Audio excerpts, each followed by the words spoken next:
1-0 Tigers. Going to the bottom of the fourth. Bo Bichette will lead it off. Gesture. Bichette bounces one out. Tigers and Blue Jays. Bo Bichette will ground out. Vlad Guerrero Jr. will single. Throw, and Guerrero is safe.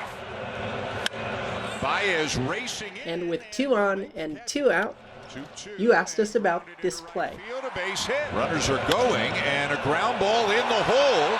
And Guerrero is on his way home, but the ball didn't get out of the infield. Baez made. Whoa. They're giving him home plate. Baez made a great play to keep it on the infield, but now we have obstruction called on the defense, I believe, and Guerrero has been awarded home, and A.J. Hinch is out for an explanation.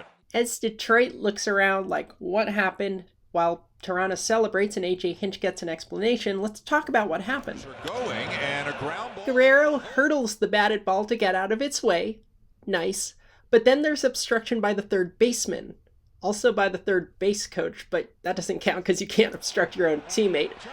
But the umpire calls it immediately. Third baseman and Vladdy, after Vladdy came right there, and look at the umpire immediately acknowledging that there was contact between the defender and the base runner. There does not need to be contact for an obstruction call. The standard is hinders or impedes. No contact required. Right away there was contact. I like this explanation from the Detroit broadcast. And did not allow Guerrero Jr.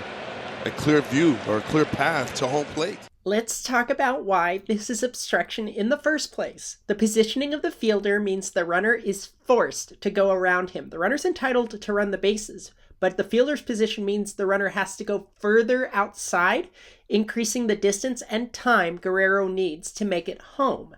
That is the definition of impeding. So this is absolutely obstruction even without contact. And they tag him out. Whoa. There are 2 kinds of obstruction. Type A, or one obstruction, occurs when a play is being made on the runner at the time of obstruction, or obstruction on a batter runner, whether or not a play is being made on that runner before the batter runner reaches first base.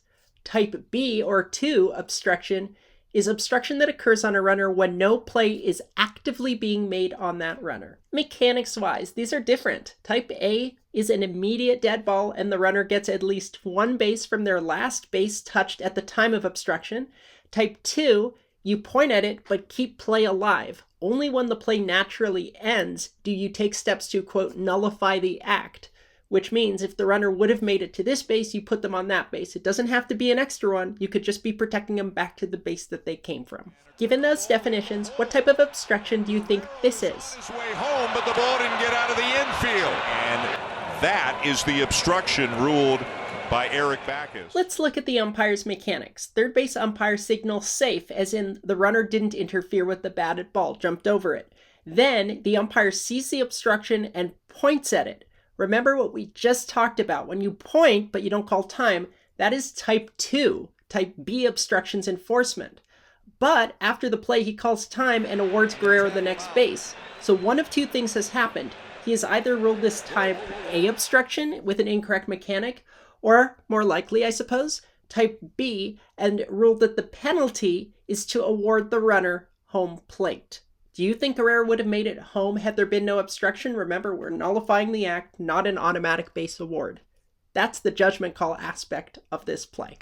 If A.J. Hinch didn't create a major storm there, he understands what the umpire's call was. So if you move on, we are tied at 1. Very next play is umpire interference. Both runners on the move again. Haas's throw to third, not in time.